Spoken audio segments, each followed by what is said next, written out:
જન્મ પહેલા ચાલ તુને મુઆ પીછે ચાલશે, અટકે ના કોઈ દિવે ભાર રે, સાપેક્ષ સંસાર રે.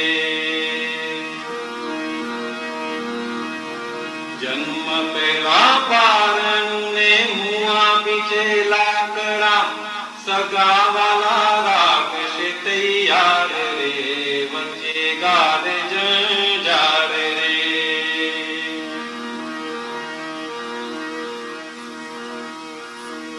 નિશ્ચય નિર્વૈદિક શુદ્ધ આત્મા છું, બાકી બધો નિકાલી વેપાર રે, આત્મવર્તી સમય સાર રે.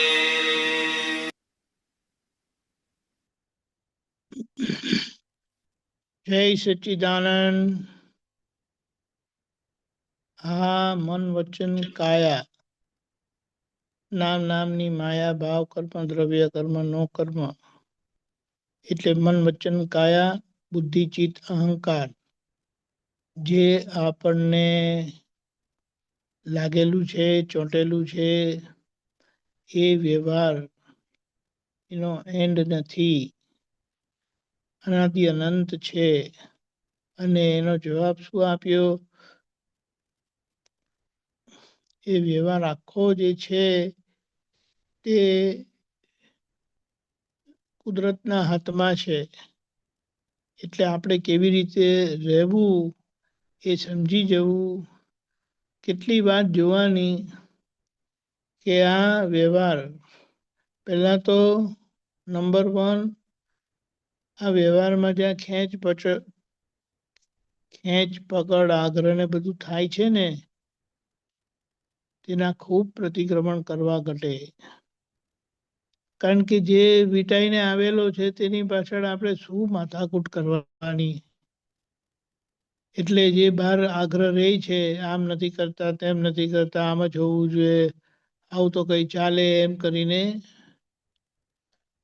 તો એ વાત છે. બીજું, આ વ્યવહારમાં એટલે મન વચન કાયા જોડે લાગેલા વ્યવહારમાં બધું સામાન જે છે તે પેકેજ આવેલું છે. એમાં જેવા જેવા ભોગવટામાંથી પસાર થવાનું થાય છે, એ બધા ભોગવટાને સારી રીતે, મુક્ત રીતે, જાગૃતિપૂર્વક એના ભોગવટાને આપણે સારી રીતે જોઈ લેવાનો છે. કારણ કે એ 5 ઇન્દ્રિયોના સુખ કે 5 ઇન્દ્રિયોના દુઃખ એ કર્મફળ સ્વરૂપી છે. અને ત્યાં આપણે ઉપયોગથી રહીને છૂટા રહીને એ ભોગવટાને જોવાનો છે, અને એ ભોગવટાને માંથી પસાર થવાનું છે. હવે એ પસાર થઈ ગયું, આપણું કામ થઈ ગયું, એટલે દ્રષ્ટિ મળી છે, સીધું ભગવાનના ખોળામાં બેસાડી દીધા છે. ફરી આપણે પોતાને યાદ દેવડાવવાનું છે કે આ મારું સ્વરૂપ નથી, આ હું નથી, આ મારું નથી, અને આ મારું ક્યારે થવાનું નથી. આપણું શરીર કોઈ દિવસ આપણું થાય નહીં, તો આ બહારની કોઈ વસ્તુ કે સંબંધ આપણા કેવી રીતે થવાના છે. એટલે એનો આગ્રહ, ખેંચ, એનું કંઈ પણ બાબતની માથાકૂટ કામની નથી.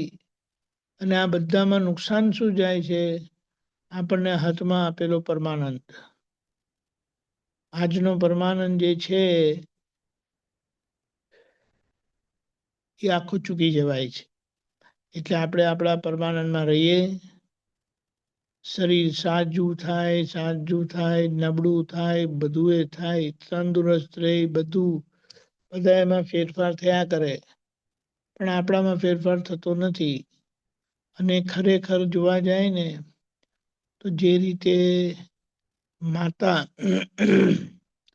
માતા તરીકે એ એમના બાળક જોડે કેવી રીતે સાથે રહે છે, પ્રેમથી રાખે છે, રડે છે તો સંભાળે છે, એવી રીતે આપણે આ પોતાના મન વચન કાયા જોડે એક માં તરીકે રહેવાનું છે. કારણ કે બહારની થી અપેક્ષા રાખે કે પેલા મને સમજે, પેલા મને સમજે, પેલા મને સમજે, એ શક્ય નથી. કારણ કે વખત હિસાબ હોય તો કંઈ તમને મળે, અને એવો કોઈ હિસાબની અપેક્ષા આ સમયમાં રખાય નહીં. એટલે દાદા જોડે પણ એ હિસાબ પૂરતો જ સેવાનો લાભ હતો. અને જ્યારે એ પરિસ્થિતિ આખી આવી ત્યારે એટલે દાદા સમજી ગયા આવું જ હોય. એટલે છેલ્લા પડખું ફરીને સૂઈ ગયા અને કીધું ચાલો સત્સંગમાં. એટલે સત્સંગ એટલે જ સાચી સમજણ. દાદા ભગવાન એટલે વિજ્ઞાન સ્વરૂપની સાચી સમજણ આ વ્યવહારની, કે આ વ્યવહાર આવો છે, આવો છે, આવો છે, આવો જ છે, આવો જ છે. અને એને ઓળખીને સમજીને આપણે આપણામાં રહીએ તો આપણો પરમાનંદ કાયમનો રહે. છેક લગી એ જ દાદાએ સત્સંગ, સત્સંગ, સત્સંગ.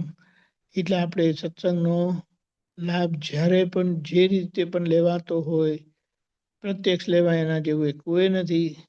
પણ ના લેવાય એવું હોય ત્યારે ઓનલાઈન યુટ્યુબ એ રીતે આપણે લેવો, કે જેથી કરીને નિશ્ચય નિર્ણયથી હું કેવળ શુદ્ધાત્મા છું. બાકી બધો નિકાલી વેપાર રહે.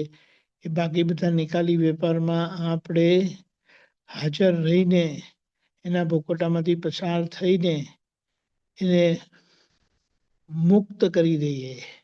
એ વ્યવહાર મુક્ત થવા આવ્યો છે, આપણે એને કોઈ રીતે રાખવો નથી. અને બાય બાય કરીને જવા દેવાનો છે. ત્યારે આપણો આત્મવૃત્તિ સમયસાર કૃપાથી પ્રાપ્ત થયેલું સમયસાર, જેમ જેમ આ પૂતગલ સાર એટલે કોઈ પણ બાબત પૂતગલની પકડી નહીં રાખી, આગ્રહ ખેંચે એવી રીતે, તો એ પૂતગલ જેટલું મુક્ત થયું એટલો આપણો સમયસાર પ્રાપ્ત થયેલો સિદ્ધ થતો જાય. એ જ આપણું સિદ્ધત્વ છે. એ જ આપણને આગળ મહાવિદ્ય ક્ષેત્ર લઈ જશે. જય સચ્ચિદાનંદ.